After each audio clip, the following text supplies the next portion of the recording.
Hey dudes, welcome to Splat from the Past, the only 80s themed horror and sci-fi show where things can get totally radical. Now today, I will be welcoming, this is a very special episode. I've been trying to get this lady on my podcast for 3 years now, and it's finally going to happen today. I'm talking about Dey Young. Yes, Kate Rambo in Rock and Roll High School.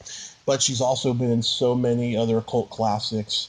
The Running Man, Spaceballs, The Serpent and the Rainbow, Spontaneous Combustion, Pretty Woman, so much great stuff. And she's also a sculptor, and I'm going to talk to her about all that stuff. She's also Lee Taylor Young's sister. Lots of great stuff to talk with her about today. I hope this will be a pleasant diversion for a lot of you during this time of the coronavirus, which I have so much faith that it's going to be fixed pretty soon. Won't happen overnight, but it will be fixed. I just got to put my trust in God, and so do a lot of you out there. And I can't wait to talk to Dey. It's been a long time coming, and I'm going to make it a good one. So, here is my interview with Dey Young. Hey, Dey. Hi, Tommy. How are you? I am wonderful. How are you? I'm fine, thank you. Awesome. Welcome to the show, finally. This is such a wonderful honor. Oh, thank you. I'm sorry it's taken so long. I really am. It's just been really busy. Yeah, that's perfectly all right. And I'm just glad that we're doing this now. So, going back in time, did you gravitate toward acting early on in your childhood? Let's see. I considered dance when I was in high school. And then also I did some acting. I'm from outside of Detroit, Michigan. Mm-hmm. Sorry, that's my door. From outside of Detroit. And I have an older sister who's 11 years older than I am, who's an actress named Lee Taylor Young. Yep. She was on Peyton Place when I was like 11 years old or 10 years old. So it looked very fun, the whole thing, you know. And yeah. So I did do it, but I did it a lot through high school, you know, nothing professionally ever until I was out of college, actually.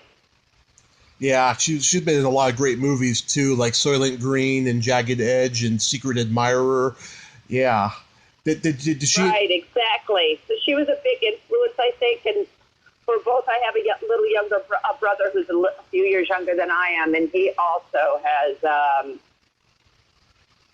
come out here. And he's not an actor, but he's also came out and was in the entertainment world as a producer and also running studios and things like that, or working at studios.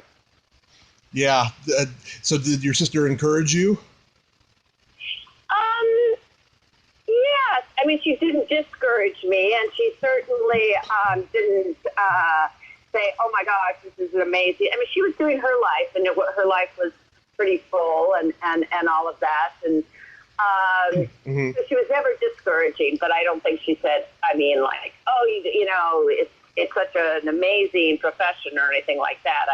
I think it was just more that I just saw it, and then I caught the bug, and I got very active in college. I came out here to Claremont and was a theater major at Pomona College, and I really just caught the bug then and just loved it, and I would play wonderful roles, you know, these iconic roles like Electra. Yeah. And I also did Mary Tyrone from Long Day's Journey into Night. And then from there I went on to the London Academy of Music and Dramatic Arts and studied there for about a year and a half. And that was really fantastic to have that kind of education, from across the ocean. It was just a very different discipline, and I'm very fortunate to have had that. And then I came back after that maybe if I had any regret, it's that maybe I didn't go to New York to try out theater. because that was my real great love. And instead I came out to Los Angeles and got involved in, the film world more. Yeah. When you were at the London Academy of Dramatic Arts, was there anybody in your class that went on to become successful? Delta Burke was in a class ahead of me, and she did. Mm-hmm. Not that I'm really aware of. No. And I didn't really stay in close contact with a lot of those people. It was more because we were from all across the country and across, from there was a group of Americans who went over, and we kind of blended in with the English group and stuff. But not that I'm really aware of, to tell you the honest truth. Huh. So Delta Burke is probably the only one that you're aware of, then. Yes, I mean, I've never researched that. To see, and but I do run into people often who I hear who had also gone and to London and studied there in one of those schools, whether it was London Academy of Music and Dramatic Arts or the Royal Academy, or I guess they think there's a school called Central, and there's so many wonderful schools over there in London. Yeah. That I think a lot of Americans went over, and also people from all over the world also, would go there to just get that strong discipline of acting and stuff. So it was great. It was a great experience. I'm so grateful for it. Yeah. I see you studied with Milton Casellas at the Pasadena Playhouse. I've talked to many people who studied with him. What did he personally... It's not the Pasadena Playhouse. It's actually the Beverly Hills Playhouse. Oh, I'm sorry, the Beverly Hills. Yeah, no, it's okay. It's the Beverly Hills Playhouse, and I was in his master class for about 17 years, and it was a wonderful. He was a wonderful teacher. So yes. Yes. And now I'm part of the Actors Studio, which I really love. It's there's one on the East Coast and there's one on the West Coast. So Martin Landau and Mark Rydell were the moderators when I first came in, and Martin has died since then, and now they have a woman by the name of Salome Jens and a man by the name of Lou Antonio who run it out here right at this point. But it's a fantastic place to study acting, or to be able to work your craft and hone it. So I'm constantly putting up scenes and staying active in that part of my, with that part of my career, because you just don't get all the opportunities, as you age in this business, to be out there working. So I stay pretty active in the theater world as much as I can. Mm-hmm. Did you know James Lipton well? No, I met him once. Actually, with Olivia de Havilland, I met him once at a dinner party. But he was more based on the East Coast, and he was very much a part of, the new school and that interview, inside the Actors Studio. Right. But I did not know him per se very well. Yeah, I was just awestruck by that. I thought he was going to live forever, that guy. I know, wasn't that shocking? But yeah. Gosh, yeah.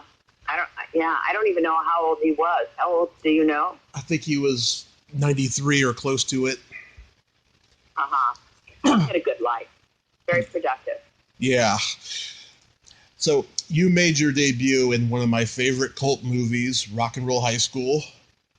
Yes. I was very lucky to come in upon that. I just returned from London and moved in with my sister out. And that was one of the reasons I came out to LA also, I think, was because I had my sister here, and I'm from the Midwest, from Michigan, and I think my parents felt a lot more comfortable having me close and kind of under the wing of my sister than being in New York and having a go at it out there. So I did come out to California, and I landed that role. They had not found Kate Rambeau. They had already cast BJ Souls and everyone else, but that was the character they weren't able to find. And I happened to be at some party, I don't even know, and ran into Valerie Marsalis, who was a casting director and still is today. And she said to me, "Oh my gosh, they're looking for this role, and you should check it out." And so she submitted me on it. And yeah, and then within a week, I was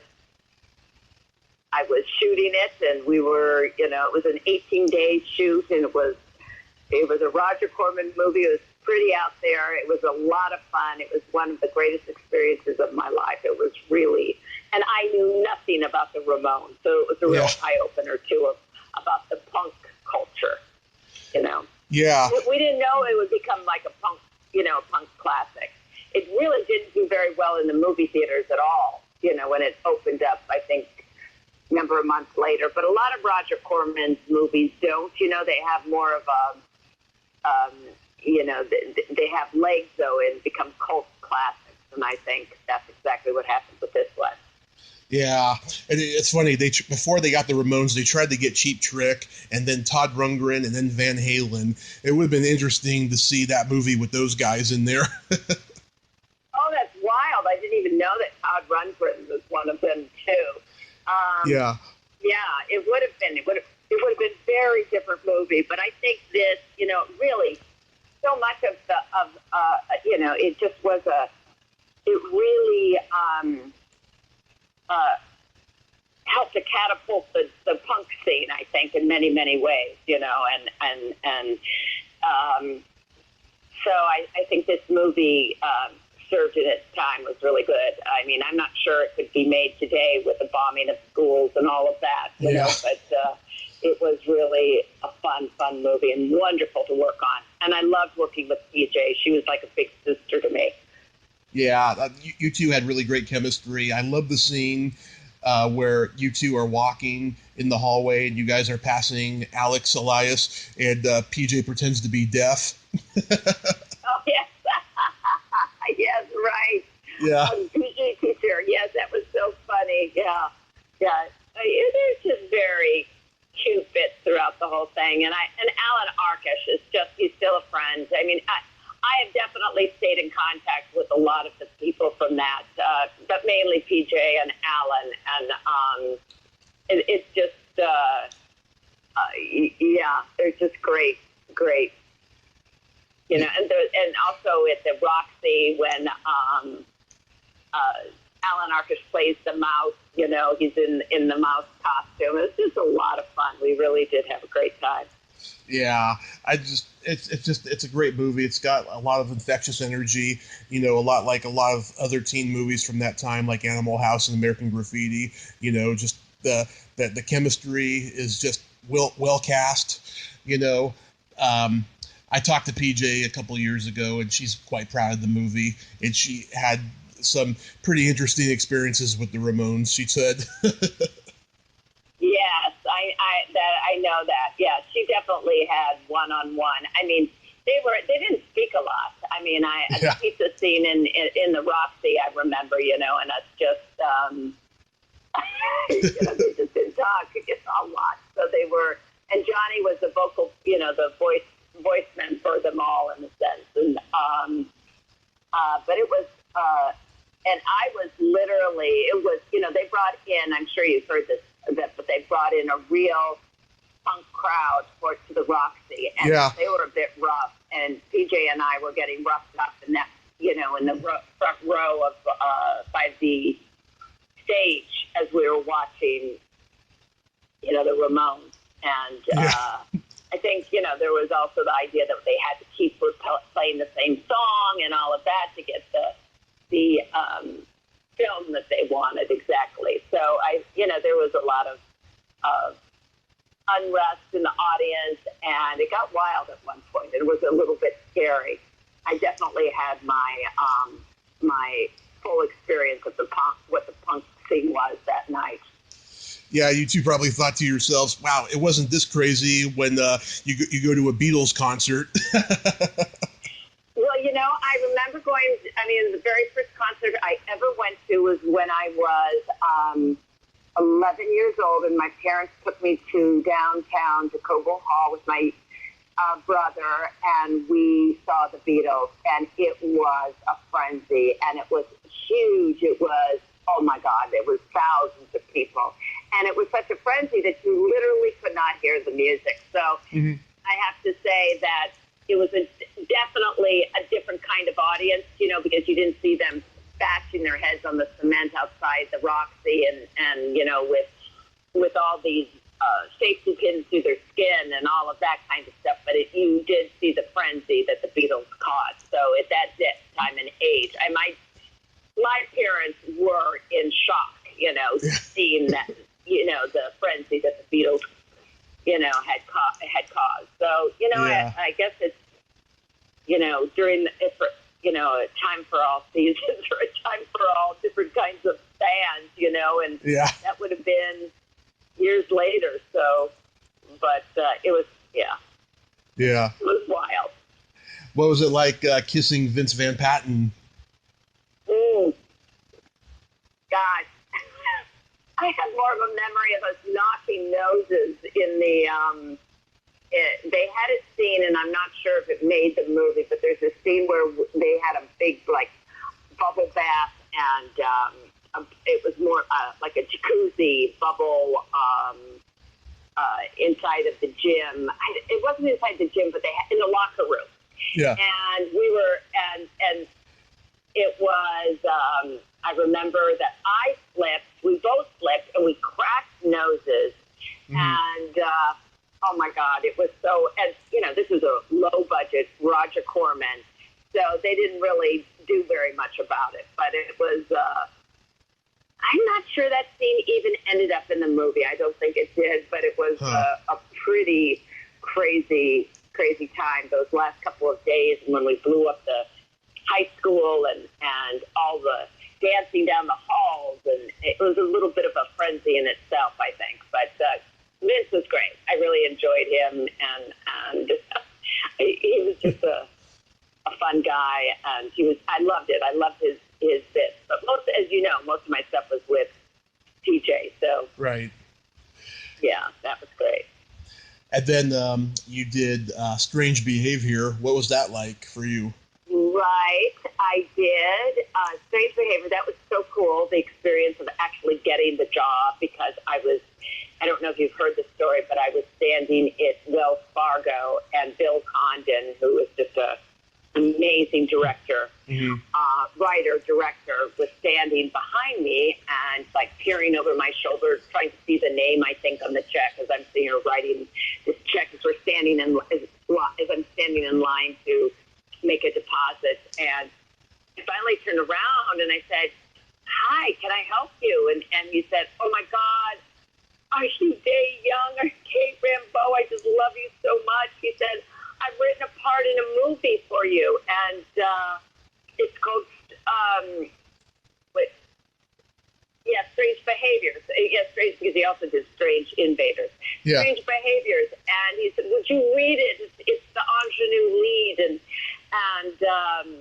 I said, "Sure." And then before I knew it, within 2 months, I was on my way to New Zealand, and that was, you know, my second movie I ever did. It was a fantastic experience, and loved working with Dan Shore, who, you know, I think is such a wonderful actor, who I kind of has disappeared. I talked to Dan. I talked to Dan. Oh yeah, 2 years ago, we did an interview, and he's up in New York. He's trying to get back into the game. Oh, is he? He's in New York. Okay. Yeah. I wasn't sure where he had ended up.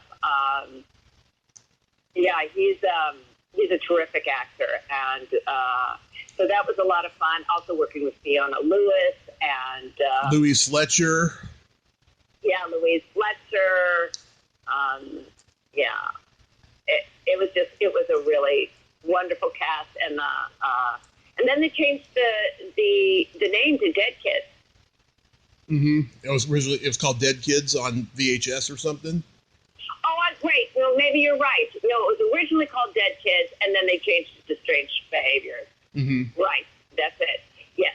But yes. And I have some videos, actually, that sometimes when I go to conventions, it says Dead Kids. Because they did change it back again, I think, to see if they could get. But literally, I know that you do a lot of horror movies and all that. That's about it for me in terms of horror movies, because I haven't been in a lot. Yeah. Maybe a few, Spontaneous Combustion I was in with Toby Hooper. Oh, yeah. And I actually blow up and spontaneously combust. Yeah. I'm going to ask you about that. But, I wanted to bring up, Dan told me this, and he's the second person to tell me this. The first was Greg Malavy. They both told me that men have a tendency to fall in love with you on movie sets. And I asked Dan, I said, what's Dey's appeal? I mean, I know she's talented, she's beautiful, but what's her appeal? And he said, Dey is like one of the guys, and she could tell dirty jokes much better than guys can. Oh, my God. I don't know what he's talking about. That's what he told me. I have no dirty jokes in my arsenal at all, but that is so funny that he would say that. Yeah. But I think, I do. I'm pretty accepting of people, so that's a really sweet thing to say. That's very funny. Yeah. Yeah. I mean, listen, we were in New Zealand, and it was dead there. It was like one of the first movies that had gone there and was shot. And so in that country, and then so it was. We really spent a lot of time, and you're away on location for 3 months, and it was an amazing experience. But it was really, we were in Auckland, and it was dead. Literally, the town would close up by 9 p.m., so we would go back to the hotel and just hang out, and stuff. So yeah, it was like, funny. I can't believe Dan said that. Oh my God! I got really happy because one of the staples of the podcast, I tell guest jokes at the end of the interview. Oh gosh. Okay. Yeah. So I was like really excited. I was like, "Oh, is she gonna tell me some?" No, I don't. That is so funny. I don't have any. It's just like, but I love that that's a memory he has. God, I can't even. Yeah. Maybe it's been so many years, and then you have a kid and all of that, and then your whole mindset changes. Yeah. I don't know. That's probably it. Yeah. Yeah. How did you get to play a waitress in Spaceballs? Gosh, I just auditioned for it, is all I can say, and but it was I auditioned for Mel, and then I got it, and it was one of those parts that it was such a small role, I didn't really think very much about it, but it also has quite a following, that little scene, and but I mean, my working with Mel was like working with the Wizard of Oz. That was the time when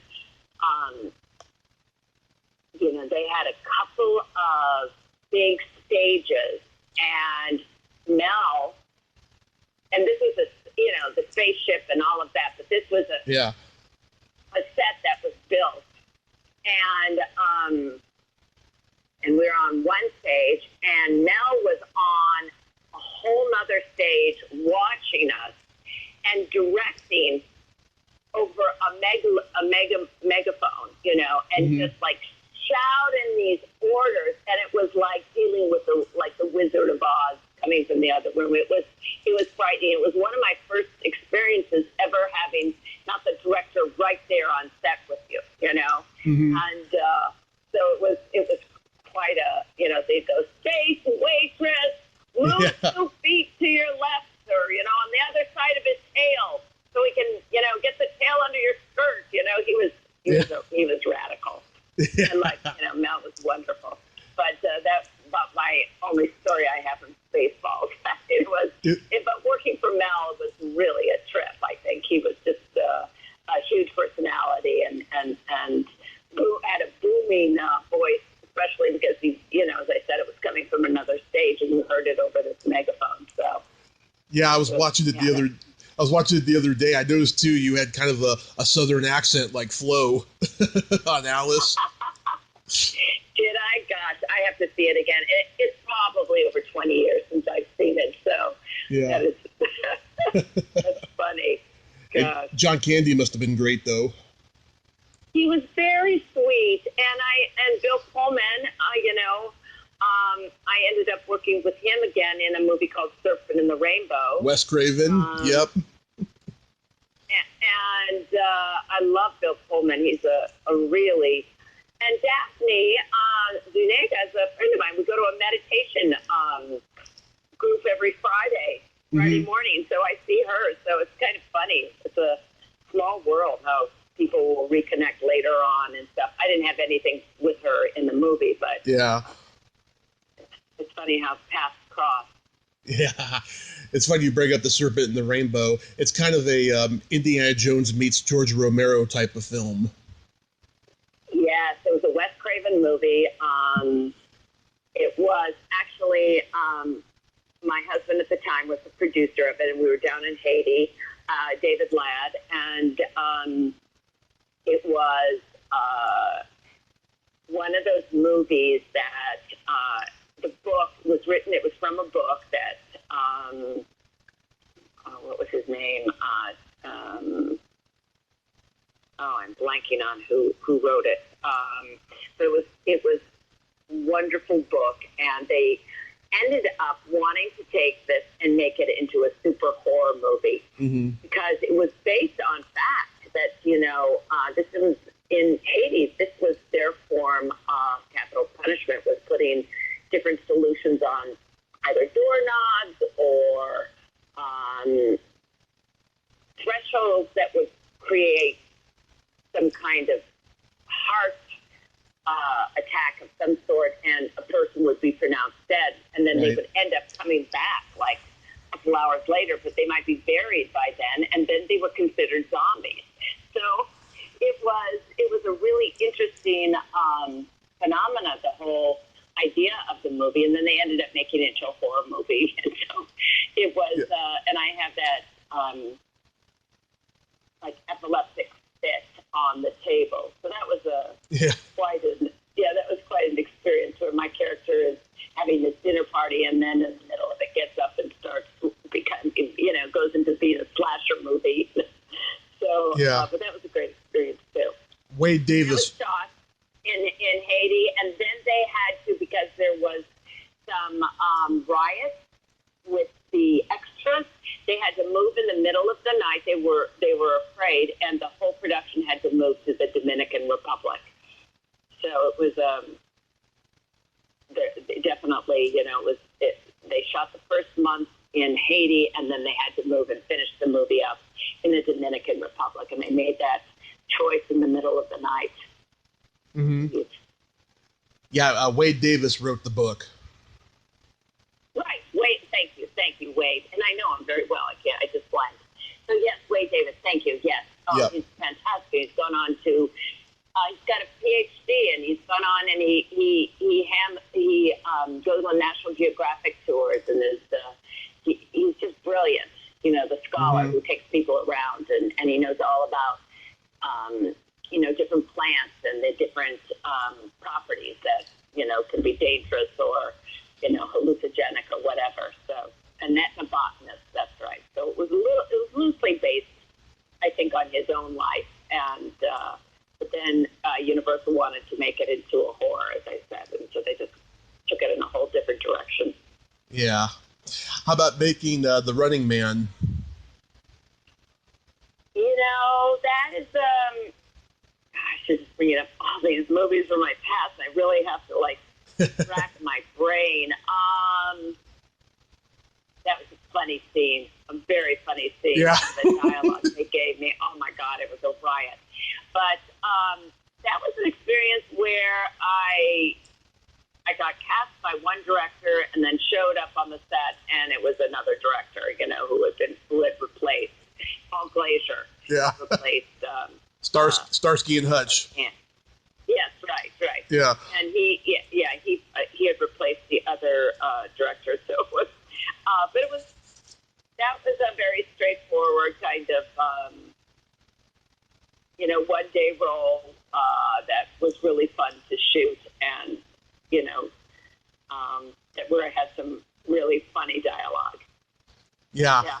You're lucky he didn't kill you and rape you and then kill you and then rape you. Rape you, right, exactly. Thank you. I know, I should always like to have that dialogue, but I mean, people contact me all the time about that. I know, it's so wild, isn't it? Yeah. Yeah, it was a very funny character. And these puffing cigarettes, how often do you see, I've had to smoke a lot in a lot of the characters, and Strange Behaviors I smoked, and, yeah, and a lot of the movies that I've done, my character would be a smoker, so not anymore. They don't do that as much anymore today. Oh yeah, it's gone. Here's a role you did not smoke in, and this is one of the first ones I can remember you from. Not Quite Human 2. Oh my gosh, I can't believe it. Yes, right. Well, there you go. That was a movie I did down in Scottsdale, Arizona. Right.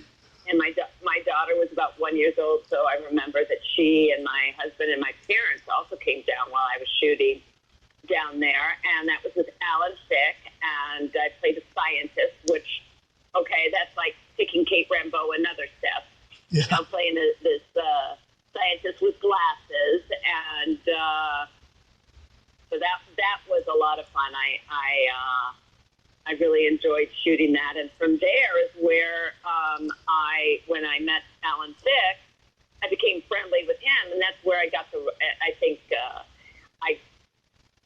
I think I've mentioned this in different articles, but Alan Thicke had a party in Carpinteria, California, and I was there and on the tennis court and found myself playing opposite Gary Marshall, and he then asked me if I'd be interested in coming in and reading for his movie, which was called 3000, I think. 3000. And which then became Pretty Woman. Yeah. And so that literally had to do with Alan Thicke. I mean, that introduction. If I hadn't done that movie, I wouldn't have done, that iconic scene from Pretty Woman. Yep. Yeah, last year I interviewed Katie Barberi, and she wanted me to tell you that the greatest compliment she ever received was when Dr. Gray says that Roberta's bone structure is modeled after Dr. Gray's. Really? Yes. Because she thought you were a gorgeous woman, and she thought that was just a great compliment. Oh, that is so sweet. Oh my gosh, that's very sweet. Yes. I love it. You have all these things. I had never heard that from about Dan Shore. So here we go. Yeah. That's great. Yeah. Yeah. I love it too. Every time Dr. Gray starts bragging about herself, she takes her glasses off, and you're just so cute. You remind me of your sister with those dimples. I remind you of who? Your sister with those dimples. Oh yes, we both have those dimples. Yeah, it's so strange. The older I've gotten, I look a lot more like my sister. I've got a commercial running crazily on the air now, Consumer Cellular. And I've also gone more red with my hair color now. Yeah. And I have to say that I have so many people who contact me and say, "Oh my gosh, I saw your sister in a commercial." I said, "No, that would be me." And it was, it's so funny. But yes, it's our dimples are one of those things that we both definitely have. Absolutely. So that's very cute. So. Yeah, I have played wonderful roles, and far larger roles than the Pretty Woman one, but that one is so iconic and seems to have stuck in so many ways. Yeah, it's a great one. I love it. I actually know another one of those snobby saleswomen, Minda Burr. What was she in? She was in Pretty Woman. She was one of the snobby saleswomen that she has to deal with. Me? I think it was with you. I haven't seen the movie in a long time, but I know that she was one of them. Okay. Well, yeah, I'm not sure. It was one day of working. It was fantastic. We had so much fun. Just recently, there's, the Pretty Woman collector's edition has just come out because it's the 30th anniversary. Mm-hmm. And there's I'm throughout the whole thing and a big spiel about what's happened to all of us, you know, the supporting cast and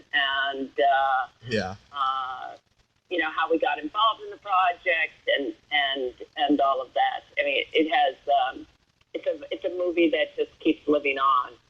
Mm-hmm. And so I'm proud to be a part of it. And Gary Marshall was wonderful to work with. He was very, very funny. And as I had said in the People magazine article, he would keep saying, you know, come on, you got to be tougher. You got to be, you know, he wanted me to be as bitchy as possible. You know, he just wanted me to really go for the, you know, to become very territorial and go for the throat. So, and Juliet was wonderful to work with. So that was a great experience working with her. It was, you know, right before I think this is a movie that's helped launch her in so many ways. And she was extremely gracious, and everyone was so happy. It was a very happy set and all of that. So it was great. Yeah, I think she got notice on Steel Magnolias, and then this movie took her to the moon. Yeah, really did. Mm. So, she deserved it. She was really wonderful in it. Yeah, she was great.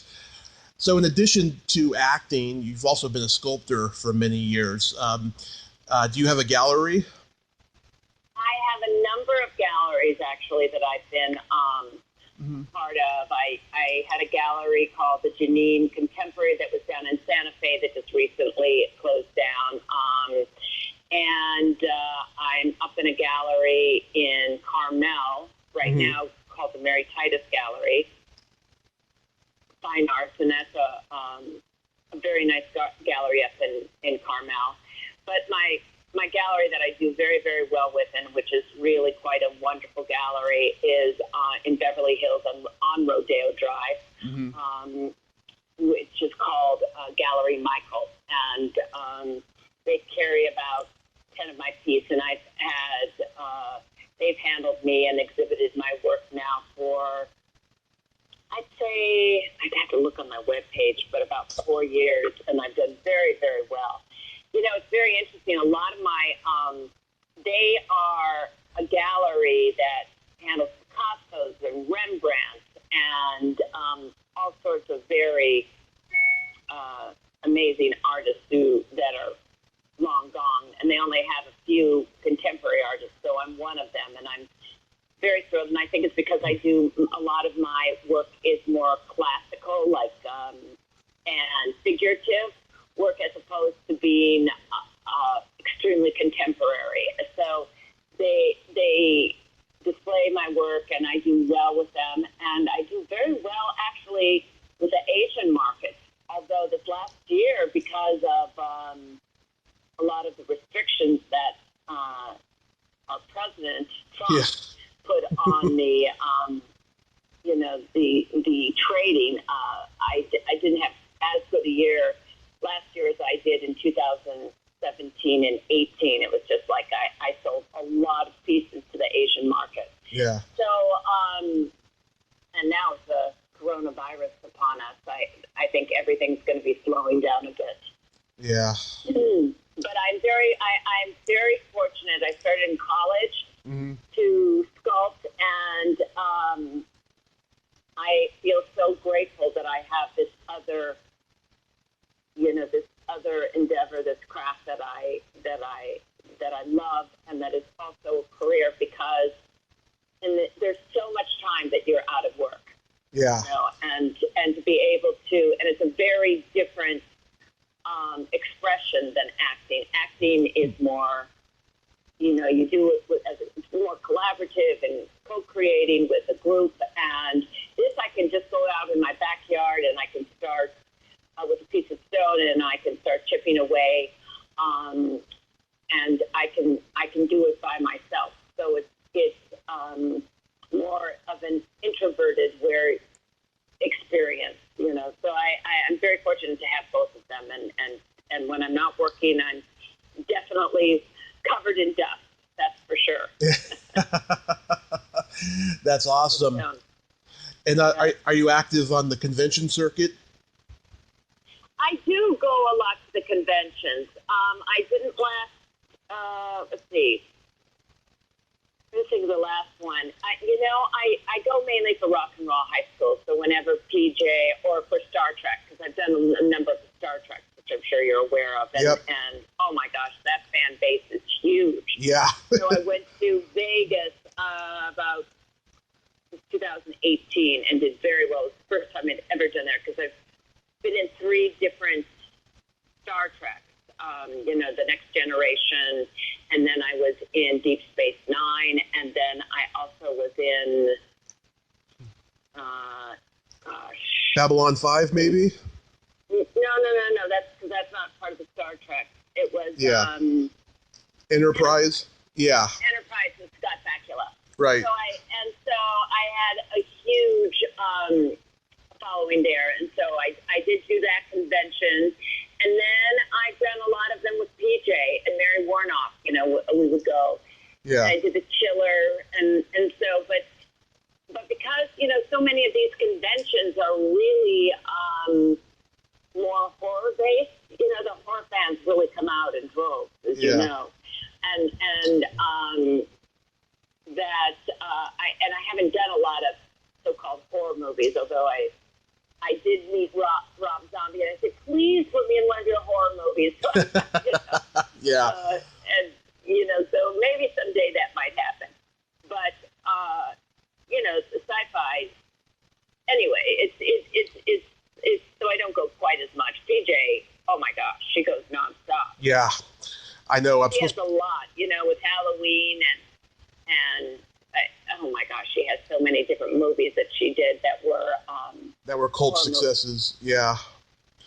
I'm supposed to go see her in May at Monsterpalooza. Hope I still get to. Last time I saw her Where is that? I saw her 3 years ago. It's in Pasadena. Oh, is it? Okay. Yeah. Okay. I saw her there 3 years ago, and I hope I get to see her again when the world calms down. But I know. I wonder what's going to happen with all these conventions.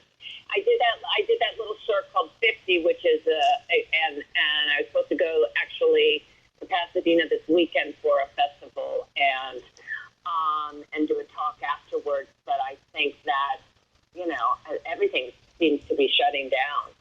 Yeah, Cyrus.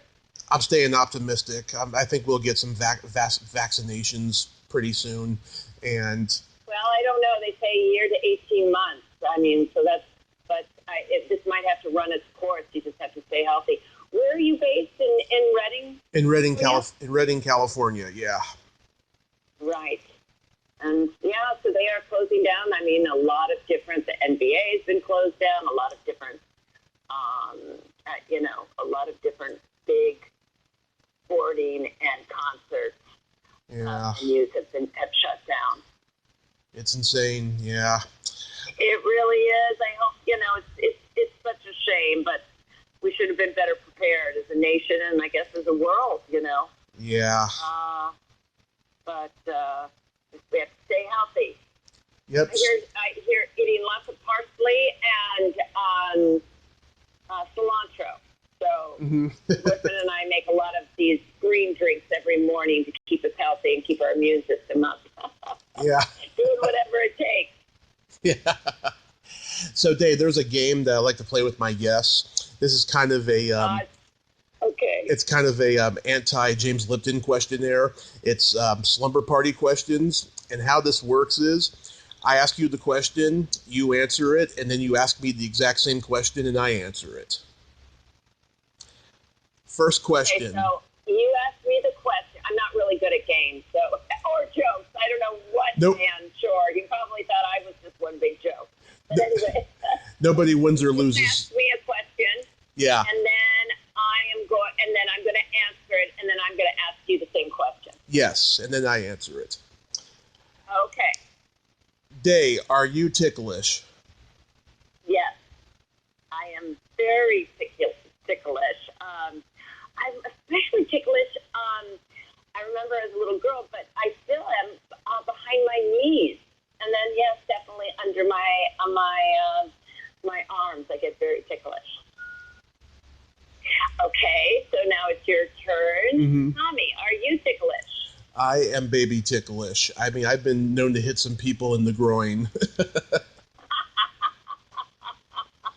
Yeah. Okay. Everywhere, pretty much. Are you? Wow. Yes. Is your belly button an innie or an outie? It's an innie. Is your belly button an innie or an outie? It's an innie, yes. A deep one. Yeah, mine's not too deep, but it's definitely an innie. Oh, that's nice. What color are your toenails painted? I don't paint my nails or my toenails, so they're very natural, and I don't do that because being a sculptor, my nails would constantly be chipping, and one of the things I'm not is high maintenance. So I rarely go and pamper myself in terms of taking care of my nails and my toenails. But if they were painted, they'd probably be dark purple. Oh, wow. I like dark purple. That's what I had last time that they were painted, and I had sparkles on them. Okay, so Tommy, are your toenails painted? No, I'm going to wait another month or so. Until the weather's nice? Yeah. Okay, love it. What would you say is your best personality trait? Oh, I think I tend to run happy and tend to be positive and optimistic. I would say that would be probably, and curious. I'm very curious. Mm-hmm. That's a good one to have. Yeah, so I would say curiosity, happy, positive, optimistic. I definitely am glass half full as opposed to half empty. What is your best personality quality? I would say I have a really good sense of empathy. Oh, that's wonderful. Yes. I'm just a very curious, compassionate person. That's wonderful. Yes. And then my favorite question, is there a stinky smell that just makes you gag? Oh, gosh.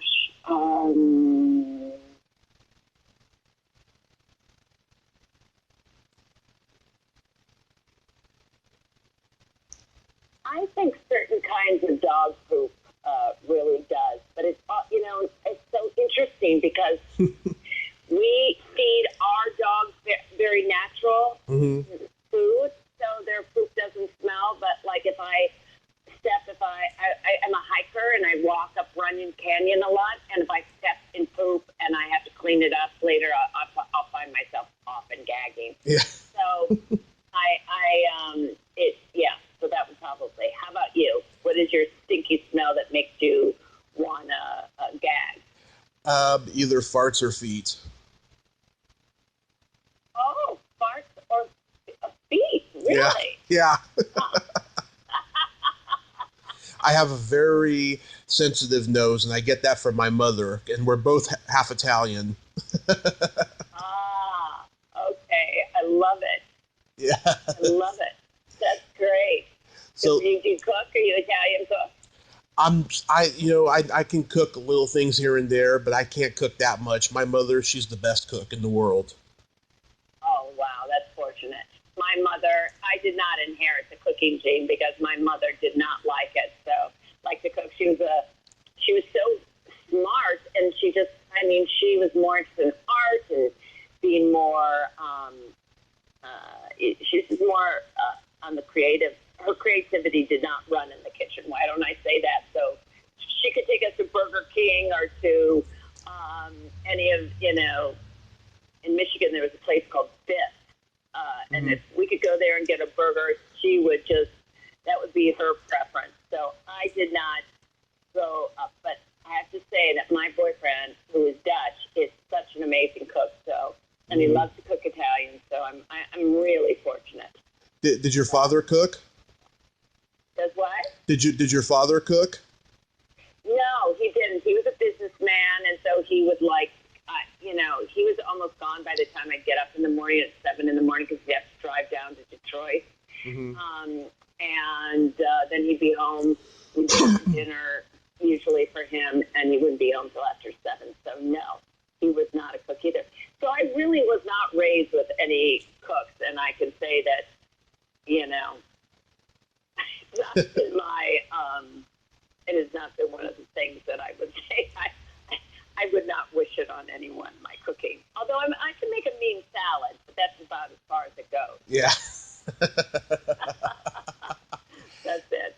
So I offer, when I go do like a potluck, I always offer to bring a salad. But a main meal, I think cooking, like anything, involves passion.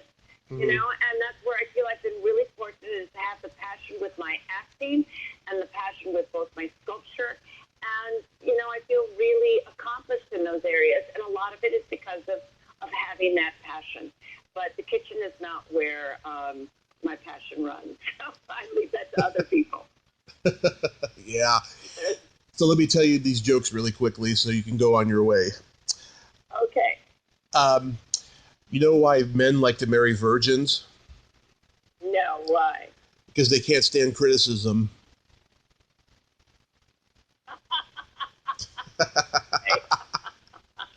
I love that one. Oh, that's cute. Yeah, that's very cute. I love it. Thank you. And then, you know the difference between a golf ball and a G-spot? No, tell me. A man will spend 20 minutes looking for a golf ball. Oh, that's a good one. Thank you. Send me that one. Thank you. You should send me that one. Yes. Send me that one. I like that one. That's a cute one. I will. See, I mean, Dan was right. You have a sense of humor. Well, definitely. I'll laugh at them. I'm not great at remembering them, but definitely I have a sense of humor. That was a very cute one. Yes. Thank you. Thank you so Probably much. Very true. It is very true, though I'm a rare exception. Yes, right. Exactly. Dey, thank you so much for finally making this happen today. Oh, I'm so sorry, Tommy. It took me so long. Thank you for your persistence and all of that. It's been so sweet to talk to you and to go back into memory lane. My gosh, I mean, it's literally, I should go on my IMDb page before I talk to anyone these days, because it's like, even remembering my characters' names, I mean, I was like going, Dr. Gray. Oh, okay. Yeah. It's like I have to remember what my characters' names were, and you're really asking a lot. Yes. So, but yes, it's a joy, and I really appreciate it. And again, thanks for your persistence. Yes, and I'm glad we waited this long, because I'm glad I got to tell you how much your peers love you. And, when you're at a con in California, when the world is, calmed down, I will be there. And maybe even come check out, one of your galleries, if I get to go out there in May. Yeah. Do definitely check out one of my galleries. It's called Gallery Michael. And if you follow me on Instagram, I don't know if you do, but I do publish a lot about my gallery and my artwork, and stuff. And get the new collection edition of Pretty Woman, because there's a whole bunch of stuff about my character and all of that in it, in People magazine. And also, too, I'd like to thank your friend Javier for connecting us. That was great. Oh, I'll let him know. Yes, I know. I feel so bad that he said, you should do this. I said, I know. He's always so wonderfully been persistent, and I just got to. I have to say, I don't do a lot of these, Tommy, so you have to realize that it's not something that you can't take it personally. Yeah. I've been approached by many, and I just do not, I just usually, an hour in a day is very precious. Mm-hmm. I can understand that, yes. But I'm just so grateful that you gave me your time today, and I hope you stay safe out there and drive safely. I will, and healthy. You stay healthy. All yes, stay healthy. That's what we're all working for. And let me know when it airs. Oh, yes. It'll be out pretty shortly. You have yourself a great day. Okay. You too, Tommy. Thank you so much. Yep. Bye-bye. Okay. Bye. Well, there you have it. Dey Young. Ain't she a sweetheart? It was well worth waiting a long time to get in touch with her. And thank you again, Javier, for connecting us. She was just delightful and wonderful. And I'm just so glad we got to talk finally. If you like this video, everyone, please subscribe to my YouTube channel. Add me as a friend on Facebook. Join my Tommy Kovac comedian page on Facebook. Follow me on Twitter and Instagram and all that fun stuff. Well, that's all the time we have this week on Splat from the Past. Until next time, this is Tommy Throwback Kovac saying, there's no shame in living in the past, because the present sucks. Later, dudes.